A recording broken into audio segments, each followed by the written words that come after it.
Tere, täna on meil siis külas Egert Kanep, kes on siis, minu teada juba gümnaasiumist peale erinenud filminduse asjadega seotud olnud ja praeguski teeb siis erinenud filminduse asju ja need viimased asjad, mida mina tean, on või sellised suuremad asjad, mida mina tean, on, et sa oled siis Tõde ja õiguse filmis natukene või kuigi ma ei tea, mis mahus teinud ja see viimane selline asi, millest me siis kuulnud oleme vähemalt lõpusubtiitrites, oli see Eesti Laulu Uku Suviste laul ka, kus sul oli mingi osa ja. Jah, siin viimastel Uku oli ja Eesti Laul oli tegelikult oli veel oli ka Koit Toome muusikavideo, kus me natuke nagu tegime seal seda värki. Ja filmidega nüüd on see, et kuna mul on siin nagu siuke vahe sisse jäänud, et ma nüüd nagu ise endale rohkem otsin ise projektid, siis nagu need filmiprojektid on natuke jäänud tagaplaanile. Et siis viimane oligi Tõde ja õigus, kus sisuliselt äkki aasta aega põhimõtteliselt järjest nagu tegime seda, et see oli päris massiivne. Ehk siis sa tegelesid seal sellise töötuse poolega? Jah, sisuliselt seal oli kõik see, mis puudutas neid 3D maju, mis sinna tehti, et siis kuna filmi tegevus osaliselt filmiti siin Vabaõhumuuseumis Tallinnas ja osaliselt filmiti siis seal Lõuna-Eestis kuskil Mõniste kandis, vist nad olid. Et siis oli vaja kuidagi need Vabaõhumuuseumi hooned saada sinna Lõuna-Eestisse ja siis ma nagu tegelesin selle poolega, et need nagu siis lõpuks filmis sinna ka jõuaks. Ja siis ma mäletan seda, et kui ma käisin filmimuuseumis ja tegin selle rohelise ekraani taustal mingit asja, siis me mingil juhul saime kokku ja siis sa ütlesid, et sina aitasid mind sinna klaaskuplisse ka panna. Jah, sellega oli üldse huvitav, et see oligi sisuliselt esimene siis kui ma tööle läksin sinna Frostefixi, siis see oligi sisuliselt esimene tööülesanne, mille ma sain, et see oli väga veide, sest tegelikult see võib-olla oleks rohkem siis võib-olla selle multimeedia suunaga, mida ma enne õppisin seal, et tegelikult see nagu filmi ja sellist nagu video järeltöötlust ei puudutanud, et see oli siuke nagu reaalajas mingisugune asja tegemine, mingisuguse muuseumi lahenduse loomine, et nagu siukse asjaga ma polnud üldse varem kokku puutunud, et see oli nagu siuke visati lihtsalt vette ja siis proovid kuidagi pinnale jääda, et vaadata, mis välja tuleb. Aga kuidas sul see filmindushuvi või selline filmindusvaldkonda liikumine sai üldse alguse? Ma olen isegi mõelnud selle peale palju ja see on nagu, ilmselt on nagu mitu asja, mis selleni nagu viisid, et ühest küljest oli see, et kui näiteks, see ulatub siis sinna aega, kui ma olin Vastseliina gümnaasiumis käisin, et siis kui olid seal veel, ma ei mäleta nüüd mitmes lend see oli, kes tegid kogu aeg videoid, mingid õpetajate päeva videoid ja mingid siuksed asju, nad olid väga lahendad kõik, siis ilmselt üks põhjus on seal, sest ma tahtsin ka teha neid. Et ilmselt on sealt mingisugune väike idu tulnud ja siis ka võib-olla huvi siis selle nagu maailma vastu, mis siis oli, kus Disney ja Pixar teevad oma multikaid, et kuidas nad nagu reaalselt üldse teevad seda, et nagu ekraanil on ju paistab kõik välja, aga mis seal tagal tegelikult toimub, et see oli ilmselt ka üks nagu see tehniline pool, siis kuidas see nagu luuakse. Ja eks ilmselt see ka, et siis nagu gümnaasiumis sai ise ka neid nagu videoid ja asju teha, et eks alguses ju see läks järjest spetsiifilisemaks selles mõttes, et see, mida ma praegu teen, see postproduktsioon on,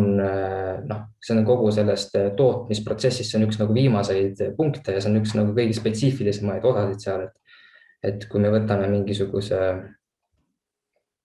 kas või mingi kooli video või asja tootmise, siis kõigepealt sul on ju mingisugune idee, sul on stsenaarium, siis on sul mingid filmimised asjad ja siis see postproduktsioon on nagu see kõige väiksem viimane osa selles mõttes kogu selles protsessis, et see kuidagi kasvas sellest välja järjest spetsiifilisemaks. Et seda ma nii väga ei oska isegi öelda, et kuidas need, ilmselt ikka, plahvatused on lahedad, green screen on lahe, et tuleb proovida teha ja siis ilmselt sealt nagu sinna suunda ma veel rohkem läksin. Sa aitasid noortekeskusel ühte seda lühifilmi ka teha? kus olid ka mingid, natukene oli efekte juurde pandud, oli see ohutuse video ja. jah, seal oli mingisugune auto allajäämise koht või midagi, et jah, ma ilmselt praegu saaks seda natuke paremini teha juba. Sest hästi suur probleem oli seal, et sa tahtsid seda kiirust ka suuremaks panna ja. jah, et see on jah, siuksed. Aga ja siis pärast seda gümnaasiumi,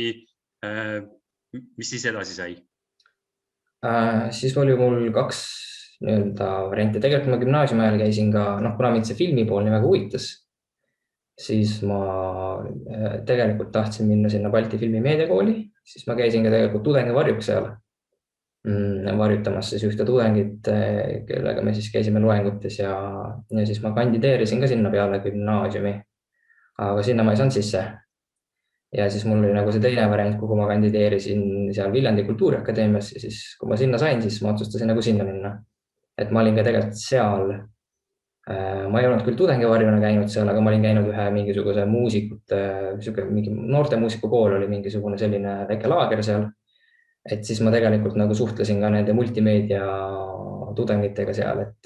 ma nagu enam-vähem teadsin, mis seal ees ootas ja siis ma nagu otsustasin sinna ka proovida ja sinna ma sain, et siis ma nagu maandusin seal. Aga see jäi sul pooleli, jah? Jah, see jäi üsna kiirelt nagu pooleli isegi, et kuna see on ikkagi teatri keskne, siis minu nii-öelda huvide jaoks selles mõttes seal oli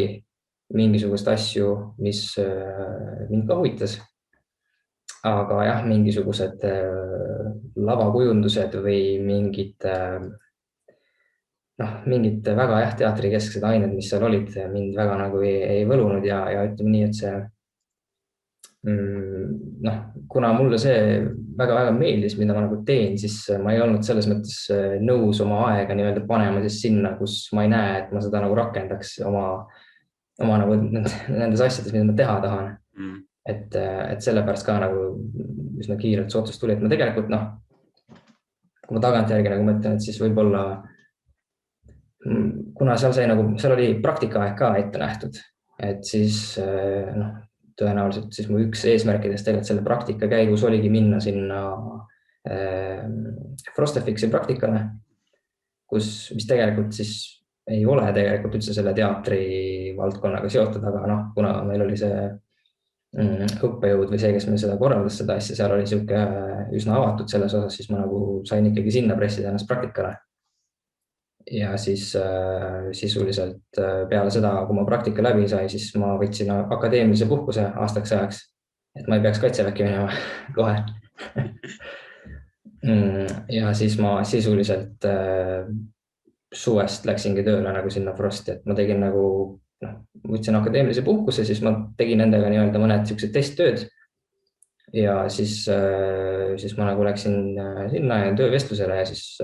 nagu juunist või sisuliselt siis peale seda esimest aastat kohe läksingi sinna tööle. Ma olin samal ajal veel selles mõttes koolis, et mul oli nagu akadeemiline puhkus veel pool aastat või midagi siukest. See nagu kooli ajast käisin tööl seal. Ehk siis Viljandi tegelikult aitasid ikkagi sinna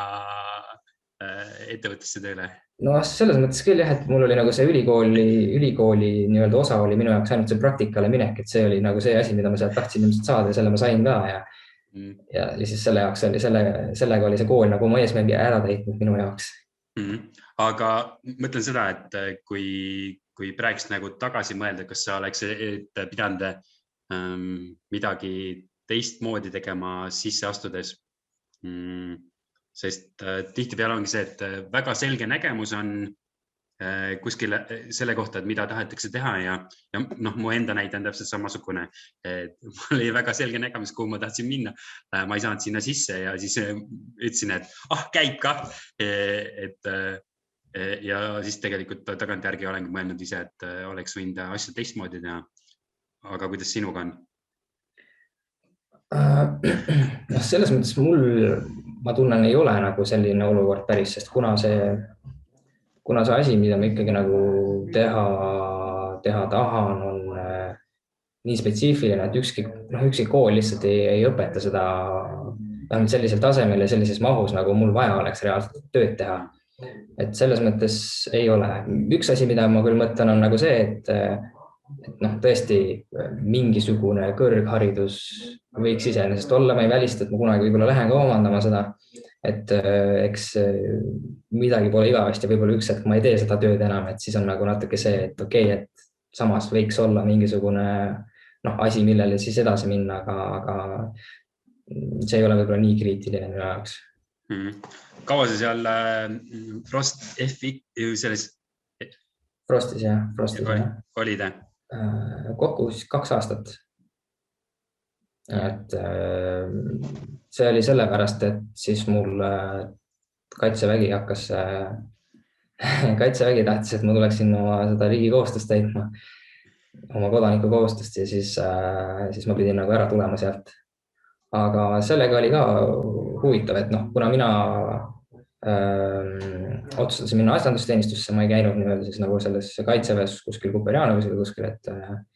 kuna ma tahtsin minna asendusteenistusse ja ma käisin Päästeametis, siis seal oli ootejärjekord oluliselt pikem, et tegelikult nad kutsusid mind enne juba, kui Tõde ja õigust nagu tegema hakkasime, et nad kutsusid tegelikult mind siis juba Kaitseväkke, aga siis selgus, et neil on kohad täis ja siis lükkus aasta aega edasi. Ja siis selgus uuesti, et neil on kohad täis ja lükkus veel pool aastat edasi. Tegelikult ma nagu 1,5 aastat sain selle arve pikendust nii-öelda siis. Aga mõtlengi, et kuidas see sinu õppimise protsessis välja näinud on, et kuidas sa ise ennast täiendanud ja oled ja kuidas sa oled siis sellest valdkonnas ennast juurde õppinud? Eks see suurim ilmselt see kogu see info ja see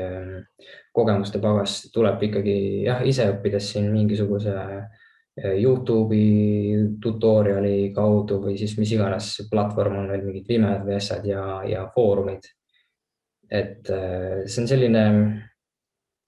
selline nagu huvitav protsess, et tegelikult nüüd, kuna ma nagu enam midagi hooman on ju sellest valdkonnast, et siis ma vaatan huvi pärast vahepeal niisama ka YouTube'ist mingisuguseid algajate siukseid nagu õpetusvideoid, mis nagu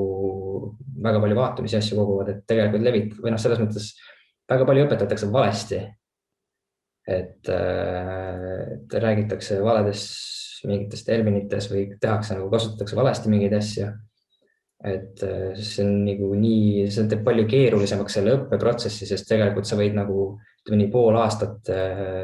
õppida ja teha mingisuguse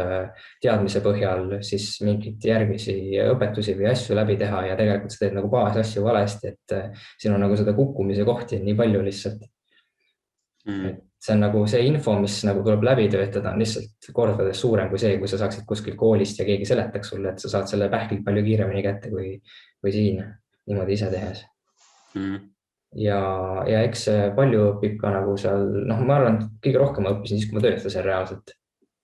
Et koos teiste inimestega, et kõige lihtsam on õppida siis, kui sul on ümber inimesed, kes oskavad sinust paremini teha midagi. Et kui üksinda kodus nagu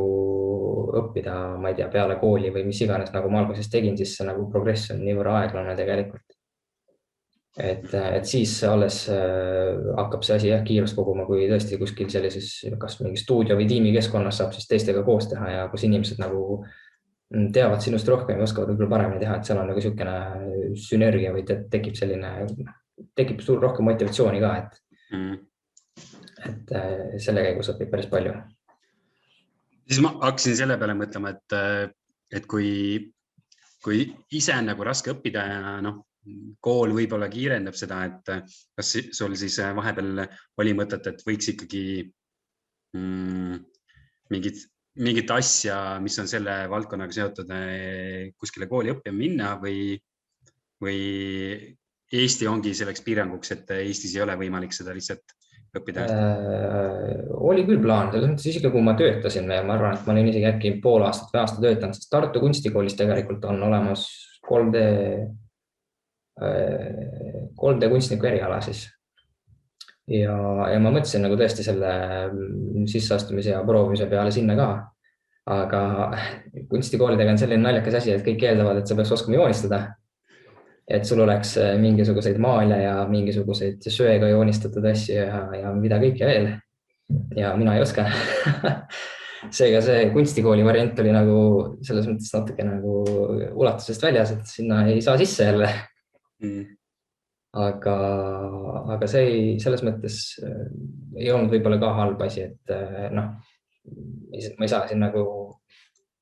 öelda, et see kvaliteet või see, ma ei ole ise käinud õppimas seal, et ma ei saa öelda, et see kvaliteet nagu see õppekvaliteet oleks halb seal. Aga väga palju, ma olen nagu see aasta eriti, et mul oli ka üks praktikant sealt ja ma jälgisin ka nagu nende kaitsmisi. Et minul sealt kedagi tööle võtta endale ei ole. Et selles mõttes on, mul ei ole nagu kahju sellest, et ma nüüd ei läinud sinna õppima, et lihtsalt see õpe kõik võib olla hea, aga lihtsalt see tase, millega nad sealt nagu välja tulevad, et see lihtsalt ei ole piisav. Et võib-olla asi on ka selles, et see on ainult sükene 3 aastat või palju see kestab neil seal või 2 aastat isegi, kui keskhariduse baasid minna. Et see on vist natuke liiga vähe. Aga räägime siis nendest tehtud töödest, mis sul on, et mis sinu jaoks selline kõige huvitavam projekt on olnud, mis sa teinud oled? Ilmselt see ikkagi jääb sinna tõde õigusesse, sest sellest nagu midagi vingemalt praegu, ma arvan, ei ole vastu panna. Et see on lihtsalt, selle nagu filmi tähendus lihtsalt juba nagu siin meie kultuuriruumis on nii suur, et me isegi ei saa nagu võrrelda ja selles mõttes kogemuse mõttes oli ka ta vinge. Aga võib-olla siin, mis nagu selle, kui ma ise hakkasin tegema neid asju, et siis viimane kõige suurem projekt, mis meil oli see Nublu muusikavideo, see Universumi video, kus pool seda tegevust toimus kuskil kosmoses, et see oli ilmselt nagu praegu siis, kui nüüd võtta sellest hetkest, kui ma ise hakkasin neid asju tegema, et siis see on kindlasti praegu, selle ju võitis ka Eesti muusikaauhindadel selle aasta muusikavideo auhinna vist, jah. Et kindlasti ka väga hea siuke nii-öelda saavutus siis või mingi projekt, milles osaline olla. Aga kus need projektid tulevad üldse? Et kuidas need sinuni jõuavad üldse? Siin on põhiliselt ikkagi, ma ütleks, et tutvused. Et eks selles valdkonnas natuke töötades ikka inimesed liiguvad ringi ja kui sa nagu vähegi midagi oskad teha või oled sellise asjalike pealehakkaja, et siis kui kellelgi kuskil midagi vaja on, eks see nimi ikka tuleb üles ja siis suunatakse nagu suht palju, et hästi palju töid tulebki nagu selliste varasemate tutvuste pealt, ja tuleb ka niimoodi näiteks, et meile oleme nagu mitu projekti niimoodi teinud, et siis kirjutad Instagrami kellelegi, ütled, et ma vaatan, et sul on siin mingi selline asi, et me teeks sulle äkki lahendama või me võime pakkuda sulle mingi siukse lahenduse välja ja tuleb ka sealt, et selline muudel platvormidel isegi ei olegi nagu väga inimesteni niimoodi välja või inimestele niimoodi kirjutanud, et kuhugi meili peale või niimoodi ei ole saatnud, aga otse kuskil Instagrami see toimib nagu väga hästi. Aga praegu tundub, et sa ikkagi oled enda valdkonnas selline, kindlasti on sul edasi arendada, aga sa oled arvestatav tegija. Et mis sa arvad, et kuidas sa siis oled sinnamaale jõudnud, et mis sind on sinna viinud, et sa oled Eestis arvestatav tegija? Ma arvan, et need on päris suured tunnid arvutis. Et me siin ma just, kui ma kasutan osasid programme, siis nad logivad nii-öelda tunde, kui kaua ma olen neid kasutanud ja need numbrid on sellised, et ei taha lihtsalt isegi vaadata, et see on lihtsalt, ma arvangi, väga palju lihtsalt seda arvutis veedetud aega, mitte niisama veedetud aega selles mõttes, et tuleb ka nagu teha midagi, et sellest, et kui ma vaatan mingisugune 100 videot YouTube'ist ära, see ühtegi asja mul sisuliselt selgeks ei õpeta, et ma pean ise ka läbi tegema neid asju. Aga eks nii palju, kui ma olen nagu nende inimestega rääkinud ja tuttavatega, kes nagu töötavad kuskil muudes stuudiotes või ka nende inimestega, kes stuudiosse siis inimesi nagu tööle võtavad, siis üldiselt vaadatakse rohkem ikkagi seda, et kas inimene suudab tiimis töötada, kas ta on nagu tore inimene, et oskus on nagu sihuke asi, mida sa saad nagu juurde arendada ja see tuleb töö käigus kiiresti, kui sa oled ka selline avatud pealehakkaja ja siukene töö huvi on sul, et sa ei laiskle niisama. Et siis tegelikult nagu see on üks asi ka, ma arvan, võib-olla sest ega tegelikult ju, kui ma tööle läksin, siis mul sisuliselt mingit ju eelnevat töökogemust ei olnud. Mul ei olnud isegi siis sellist portfooliot, mis näitaks minu oskusi, minu taset või mingisuguseid varasemalt tehtud töid või midagi, et ma läksin sisuliselt valge lehega sinna tööle.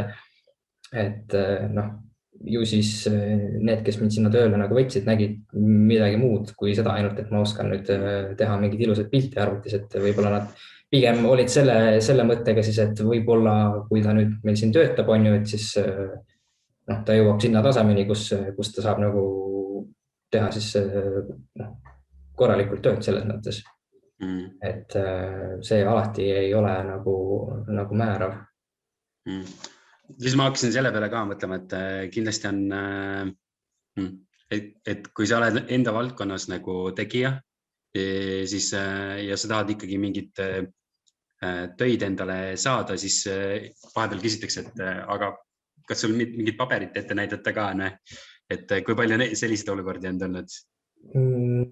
Ei ole isegi ette tulnud, et kuidagi, ma ei tea, mul tundub selline naljakas nagu puutumatu tunne selles mõttes on natuke, et küll on välismaale kandideerides stuudiotesse tööle, kus on vaja su CV-d ja on vaja mingit, vahepeal on, et tahavad näiteks USA-sse õppima minnes või mitte õppima, aga töötama minnes on vaja isegi vist minu arust saada, et sul oleks siis bakalaureus, sest siis on see viisa saamine, midagi sihukest on nagu lihtsam, et seal on ka nagu see osa juures, et aga niisama selles mõttes, et kuskil nagu tööd teha, siis CV-d on väga, väga harva või mingisugust sihukest paberi ette näitamist, sest nii halb või nii kurb, kui see ka ei oleks, siis täpselt nii ongi, et väga paljudes kunstikoolides ka mujal Euroopas, kus inimesed tulevad välja ja nad võivad olla ülikoolis seal, nad võivad isegi cum laude on ju lõpetada selle, aga tegelikkuses nad tööle ikka kuhugi ei saa, sellepärast, et nende oskused või nende see portfoolio lihtsalt ei vasta siis selle ettevõtete siis nendele ootustele või asjadele, et sellepärast seda paberit nii väga ei nõuta, vähemalt siin valdkonnas. Siis sa kunagi mängisid pilli ka ja siis Kristjaniga tegite kunagi seda mingit lauluasja ka, et mis sellest praegust on saanud? Sellest muusika poolest? Jaa, see muusika pool elab. On muusikavideodena sisse tulnud, jah? Jah, see väljendib teistmoodi nüüd. Ei, tegelikult, see on jäänud, ütleme niimoodi, ma vahepeal nagu proovisin seda rohkem nii-öelda palju oleks öeldud läbi lüüa, aga rohkem proovida seda muusikat või asja nagu kirjutada ja teha. Aga siis kuidagi see fookus, ma nagu lihtsalt tundsin, et kui ma tahan nagu kõike korraga teha, siis ma ei saa ja ma peaks nagu ühe valima ja siis ma praegu juhul valisin selle, mis ma nagu praegu teen. Et see muusika asi on nüüd nagu väga siuke hobi. Et eks ma ikka inimestega siin vahepeal koostööd teen, et siin üks hetk kirjutas Triin Lellep mulle ja tahtis, et ma teeksin temast mingisuguse, ma ei tea, superstaari, et ma kirjutaksin talle mingi mega hitloo, aga ma lihtsalt ei taha siukest asjadega tegeledagi, et ma pigem teen nagu siuksed lõbuprojekte lihtsalt enda jaoks, et eks ma vahel veel ikka teen, et mõned inimesed ongi elada, kui ma siin koostööd teen, et üks trummar ja praegu ka tegelikult üks laul nagu on tegemises, aga see on ka selline, et minu jaoks puhtalt selline hobi asi, et see on siuke hea vaheldus mõnikord kogu selle, kuigi see on ka nagu arvutis istumine suuresti, aga see on nagu see aju töötab natuke teistmoodi, et see on ikkagi siuke natukene loovam protsess võib-olla. Aga mis sina arvad, et kui on mingi noor, kellel ei pea üldse olema selline sama huvi, mis on sinul, aga tahab mingit asja mingile asjale pühenduda ja kuskile kaugele jõuda, et mis sinu soovitused sellisele noorele on? Isegi kui ta kuskile kooli sisse ei saa. No selles mõttes hea on ikka soovitada, et otsi mingeid inimesi, kes juba tegelevad selle asjaga või ma ei tea, otsi ise mingit infot selle kohta, et tegelikult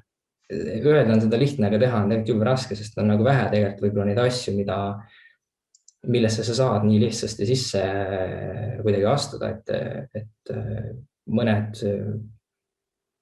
siuksed asjad, mida sa teha tahad, võib-olla tõesti nõuavadki seda kooli minekut vässe, kuigi ma arvan seda, et kui piisavalt otsida ja leida need kohad, kust otsida ja leida need inimesed, siis tegelikult nagu saab päris palju asju ka vahele jätta. Et näiteks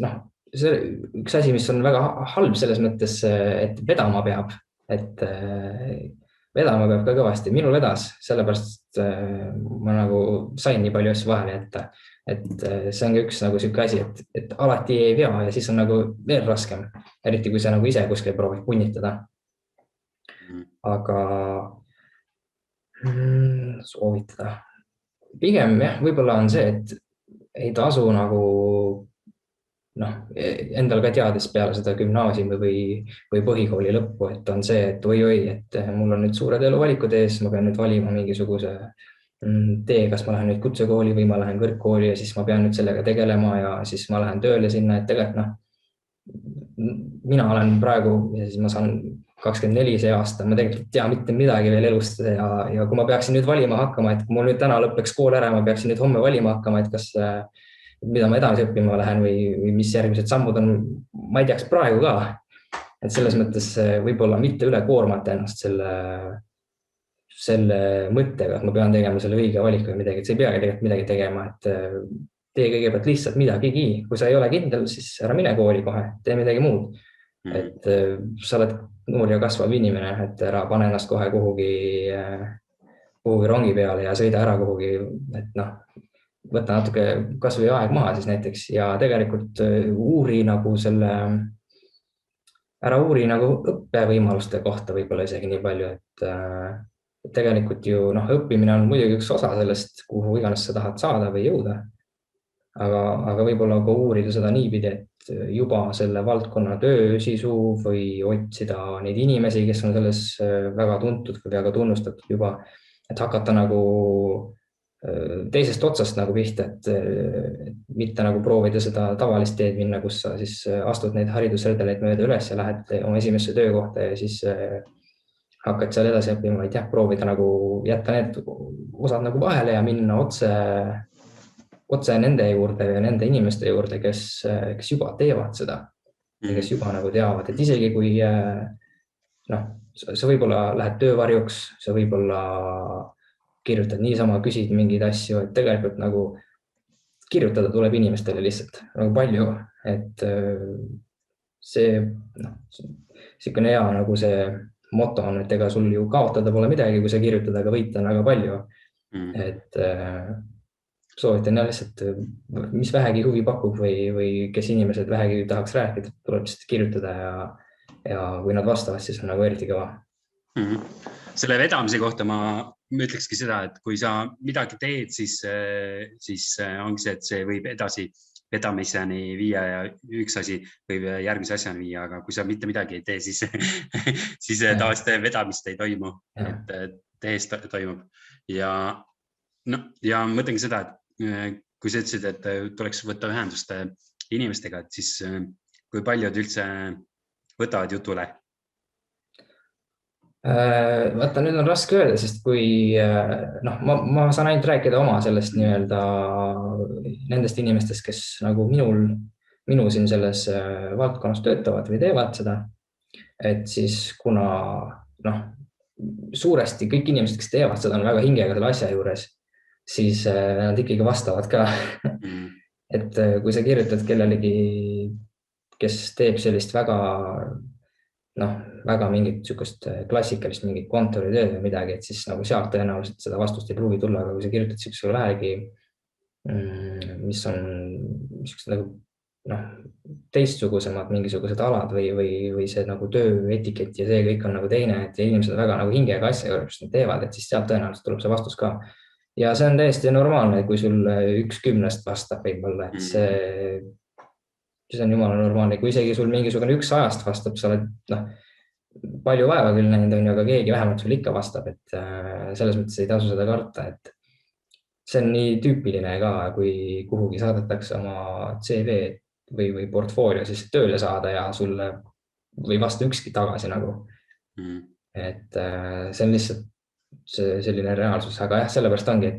et kui sa leiad nagu selle õige inimese üles nii-öelda, siis kellele sa kirjutad, siis sealt võib see vastus nagu tulla ka. Et tuleb lihtsalt järjepidev olla. Siis internetist õppimise kohta veel ka, et ma ise olen ka kogenud seda, et kui tahta mingis valdkonnas nagu järgmisele tasemele jõuda ja võimalikult kiiresti, siis YouTube tihtipeale ei olegi see kõige parem kanal, et kas sinul on mingid soovitusi selles osas ka, et kuidas siis seal internetis ikkagi iseseisvalt õppida? Mõnikord tundub, et tulebki mingi väga kallis kursus osta, sest see ongi seda väärt ja seda tehakse rahvusvahelisel tasandil ja seal on palju osalejaid ja see tõstabki seda kvaliteeti. No see inglise keeles on ju see väljend, et you get what you pay for. Ehk siis kui sa YouTube'ist tasuta videoid vaatad, siis tõenäoliselt täpselt seda saabki sealt, on ju. Et makstud ja tasulised kursused on head selles mõttes. Mul on ise ka siis kas ostnud mingid õpetusvideoid või mingisuguseid dokumente, kus on nagu kirjutatud lahti mingisugused asjad või üldse mingit materjali, millega nagu tööd teha. Et selles mõttes on, aga seal on jällegi see, et tuleb vaadata, kes on see inimene, kes seda nagu teeb või läbi viib, et see on ka, sealt võib ka üle saada sellega. Et eks see, et sa ostad selle eest ei kaitse, et nüüd sealt mingisugune pahni või tulla. Aga üks asi võib-olla, mis võib-olla ei ole nii siukene soovitus, mida kohe võib-olla välja käiaks, on see, et ka foorumid ja mingisugused nii-öelda jututoad, kas siis Discord või on need mingid WhatsAppi mingisugused need grupi chatid või asjad, kus on nagu need inimesed koos siis, kes jagavad sinuga neid samu huve ja veel parem on, kui on seal inimesi, kes tegelikult ilmselt nagu väga veidrat, ma olen kokku sattunud väga sükeste huvitavate inimestega nii-öelda ka selles mingites nagu foorumite keskkonnas, et kes on siis teinud Lego moviesid, mingisugused need Lego Batmani ja mingeid selliseid asju, et võid leida väga siukseid inimesi, kes on väga tunnustatud ka oma selles töös, leida mingit siis täiesti X foorumitest või kohtadest, et nagu ja sealt saab ka infot, sest need inimesed nagu tegelevad ka igapäevaselt sellega, et see foorum on selles mõttes või siuksed jututoad on, nad võtavad natuke rohkem seda, mis see on nüüd eesti keeles, effort, võtab natuke rohkem, pead nagu pingutama selle nimel, et sinna foorumisse sa kasutada teha ja seal ennast kurssi viia, et YouTube'is on hea, trükid sisse, võtad video ja vaatad, aga seal nagu sellist diskussiooni ei teki vaata inimeste vahel. Et selles mõttes on see foorum nagu mõnes mõttes isegi parem, et seal on see info nagu palju kontsentreeritum ja palju puhtam. Sinu lähiaja plaanid siis, mis sinu tulevik toob siis? Ei tea, kes seda teab. Praegu on plaan proovida seda ettevõtluse poolt. Et kuna praegu lihtsalt ühtegi, kuna ma enam palgatööle ei läinud